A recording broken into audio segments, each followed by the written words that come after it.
Hello hello, ലതയാണോ? എവിടുന്നാ? Okay ലതേ, ഞാൻ അങ്ങോട്ട് വരണോന്ന്. ലത പറയൂ. ശരി, ഞാൻ ഇപ്പൊ വന്നേക്കാം.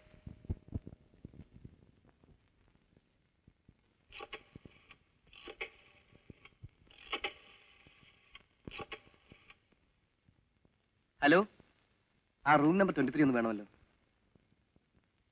ഹലോ, സതീശല്ലേ?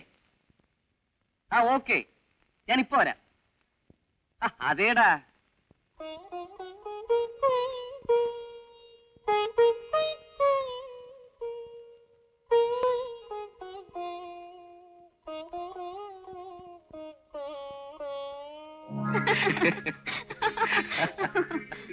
ഇന്ന് നമുക്കൊരു പടത്തിന് പോകാം. ലവ് സ്റ്റോറിക്ക് ഞാൻ 2 ടിക്കറ്റ് എടുത്തിട്ടുണ്ട്. ഏത് ഷോയ്ക്കാ? 3 മണിക്കുള്ള മാറ്റിനിക്ക്. ഇപ്പോ മണി 1 ആയുള്ളൂ. നമുക്കൊരു കാര്യം ചെയ്യാനുള്ളത്, ഇവിടെ അടുത്ത ഹോട്ടലിൽ എന്റെ ഒരു ഫ്രണ്ട് താമസിക്കുന്നുണ്ട്. ദുബായിൽ നിന്ന് വന്നതാ. നമുക്കൊന്ന് പോയി കണ്ടേച്ചു വരാം. വേണ്ട, ഞാനില്ല. ഒരു 5 മിനിറ്റ് കണ്ട് സംസാരിച്ചിട്ട് തിരിച്ചു പോരാം. അവനിന്ന് വൈകിട്ട് മടങ്ങിപ്പോവും. രാവിലെ മുതൽ ഫോണിൽ വിളിക്കുന്നതാ. പ്ലീസ്. ശരി, വേഗം തിരിച്ചു പോരണം. Okay okay.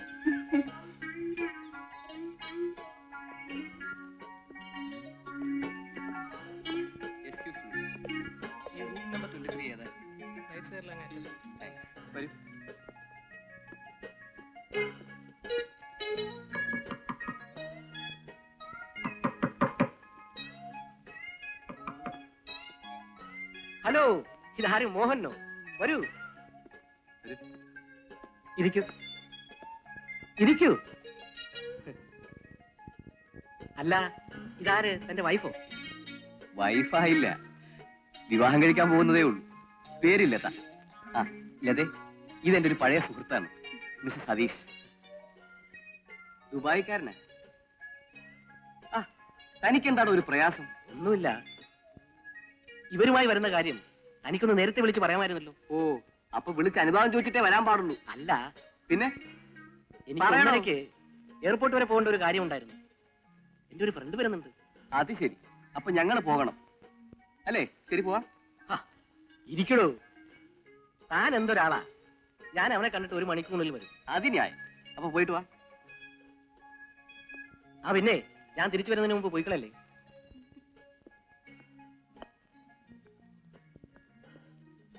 വേണ്ടായിരുന്നു, നമുക്ക് പോകാം. അത് ശരിയല്ല.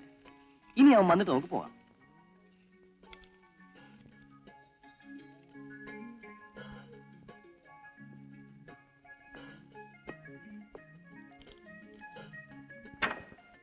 എന്തിനാ കഥ കടയ്ക്കുന്നേ?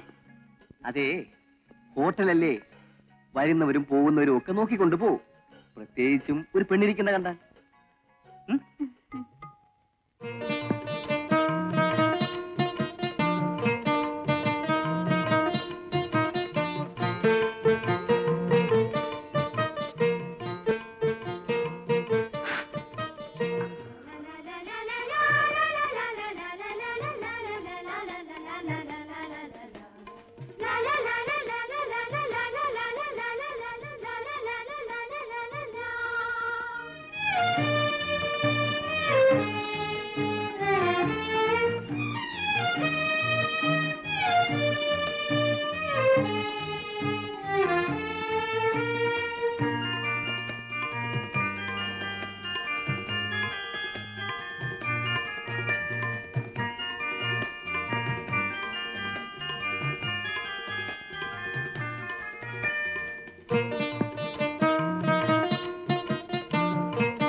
അയ്യോ, കളക്ഷൻ ഇടാ.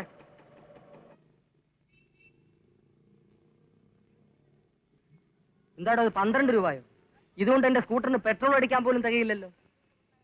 എന്താണ് എന്റെ ഉദ്ദേശം? തന്നെ കൊണ്ട് പറ്റില്ലേ പറ, ഞാൻ ചെയ്തോളാം. എനിക്ക് നല്ല സുന്ദരമായിട്ട് തണ്ടാ അറിയാം. വൈകുന്നേരം നമ്മളേക്കും കളക്ഷൻ കൂടും. ശരി ശരി, നല്ലപോലെ അധ്വാനിക്കണം.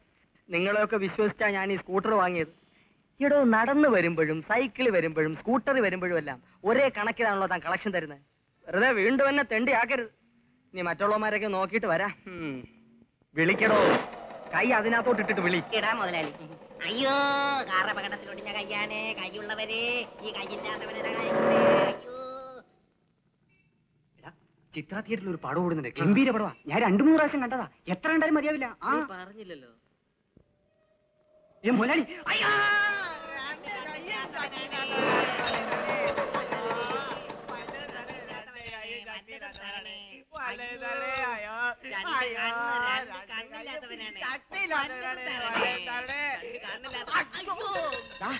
ആര് പറഞ്ഞാ രണ്ടുപേരും കൂടെ ഒരുമിച്ചിരുന്ന് തണ്ടാൻ?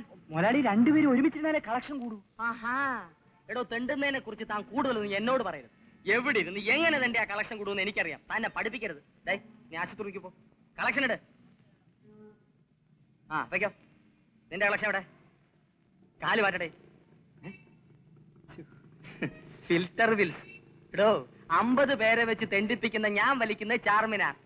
50 പേരിൽ ഒരു തെണ്ടിയായ താൻ വലിക്കുന്ന ഫിൽറ്റർ വിൽസ്. ഇതിന്റെ വില 3.5 രൂപ തന്റെ ശമ്പളത്തിൽ നിന്ന് പിടിക്കും. ആ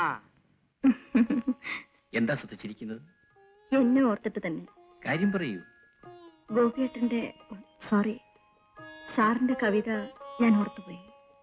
ഒരു തിര പിന്നെയും തിര ഓർത്തു നോക്കുമ്പോൾ അത് കടലിനേക്കാൾ ഉപരി എന്റെ ജീവിതവുമായി ചേരുന്നു. ചിരി വന്നുപോയി. എന്താ പങ്കമുള്ളത്? സാർ, എനിക്കൊരു കുഞ്ഞു പിറന്നു. ഓ, കൺഗ്രാറ്റുലേഷൻസ്. പണ്ടൊക്കെ ലഡ്ഡു, ജിലേബി, മൈസൂർ പാകൊക്കെ കൊടുക്കുമായിരുന്നു. ഇത് 4ാമത്തേതാ. ഇപ്പൊ ഒരു ചിട്ടയാക്കി ചുരുക്കി. ആൺകുട്ടിയാ. സാറ് തന്നെ ഒരു പേര് പറഞ്ഞു തരണം.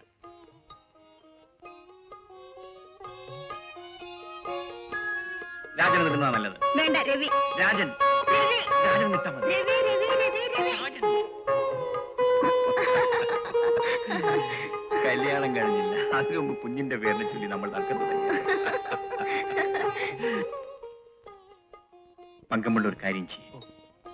രാജനെന്നോ രവിയെന്നോ ഏതെങ്കിലും ഒരു പേരിട്ടോളൂ. രണ്ടും നല്ല പേരാ. ശരി. ഒന്നും മറന്നില്ലല്ലേ?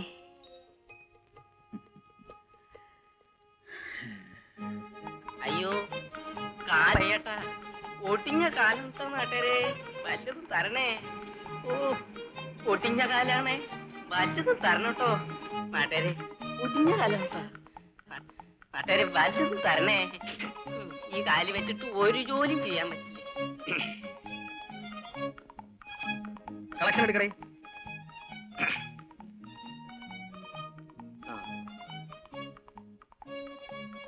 21 രൂപയോ? ഞാൻ കാറ് വാങ്ങിച്ചിട്ട് എന്ത് കാര്യം? നിന്റെ കളക്ഷൻ ഇപ്പോഴും പഴയ സൈക്കിളിന്റെ ലെവലിൽ തന്നെയല്ലോ. ദിവസവും ഇങ്ങനെ 20-30 തന്നാൽ എങ്ങനാ? കാറിന് പെട്രോൾ അടിക്കണ്ടേ? ശമ്പളക്കാർക്ക് ശമ്പളം കൊടുക്കണ്ടേ? നിന്നോട് എത്ര പ്രാവശ്യം പറയണം? നിന്നെ കൊണ്ട് പറ്റിയില്ലേ പറ. ഇവിടെ 100കണക്കിന് ആളുകളാണ് ദിവസവും വരുന്നത്. BA-യും MA-യും വരെ പഠിച്ചവർ. അവരൊക്കെ ആവുമ്പം ഇംഗ്ലീഷിൽ തെണ്ടി തരിയെങ്കിലും ചെയ്യും. അതുകൊണ്ട് എനിക്ക് പ്രയോജനമുണ്ട്. ഇത്രയും കിട്ടുന്ന ചങ്ക് പൊട്ടിയിരുന്നു മുതലാളി. മിസ്റ്റർ രാജൻ, യവനെ ഇവിടെ വേണ്ട. യവനെ ബസ് സ്റ്റാൻഡിലോട്ട് മാറ്റണം. ബസ് സ്റ്റാൻഡിലുള്ളവനെ റെയിൽവേ സ്റ്റേഷനിൽ, സ്റ്റേഷനിലുള്ളവനെ ബീച്ചിലോട്ട്. എല്ലാത്തിനെയും ഒന്ന് ട്രാൻസ്ഫർ ചെയ്യണം. എങ്കിലേ അവന്മാരൊക്കെ പഠിക്കൂ. കമാ.